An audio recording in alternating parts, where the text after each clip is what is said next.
Hello, I'm Barb Keisman, and today I'm going to tell you a story I've never told publicly, and you'll understand why when you hear it. But first, I'm going to quote a scripture from the Bible. It's Jesus speaking in Matthew 5:13, and he says to his disciples, "You are the salt of the earth. But if the salt loses its saltiness, it's only good to be thrown out and trampled underfoot." He's saying, hey, I've asked you to preserve this world, and if you don't preserve the world, you're going to be trampled underfoot.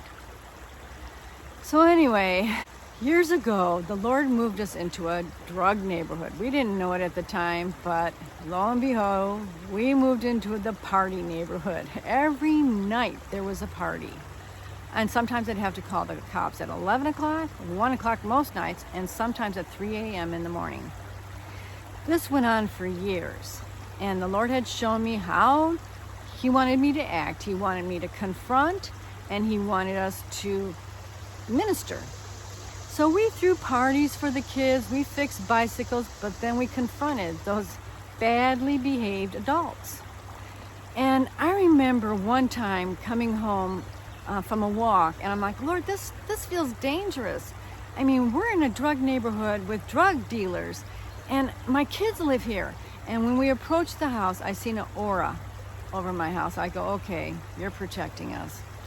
So with that said, here's how we went forward. Again, we fixed bicycles, we had parties for the kids in our neighborhood, but then we confronted bad behaving adults. And one day I was sitting on my porch, just one story. I've got more, trust me.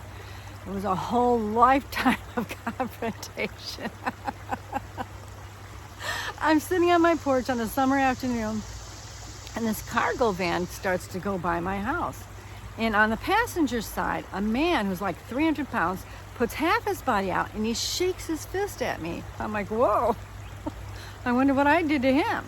And I watched to see where the van was going, and he went behind, and I thought, he lives in that alley. He lives where those apartments are. And so I go to the alley, and I walk down the alley to find his van, and I found it. And I got to the place where he lived, and I go, hey, hey, hey. And finally he comes to the door, and I go, you just shook your fist at me. Do you have a problem with me? And he goes, yeah, you've been calling the cops on us. And I go, I've never called the cops on you. I've called the cops on them, and them, but never you. And I says, and if you think I have a problem confronting you, if I have a problem with you?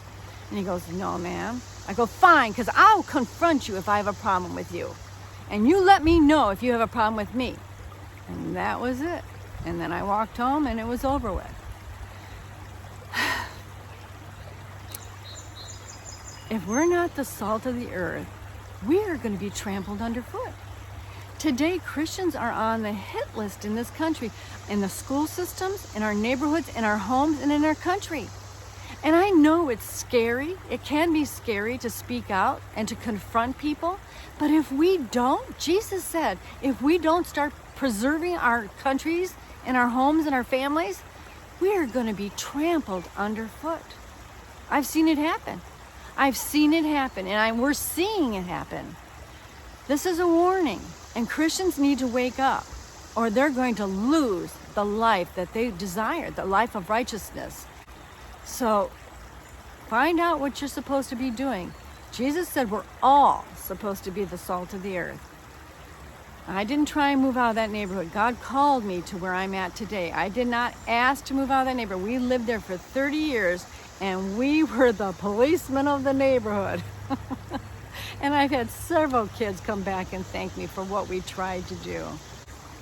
I don't know if I inspired you or not, but anyway, I felt led to tell this story. I'm Barb Keisman, and you've been listening to Dare to Dream once more.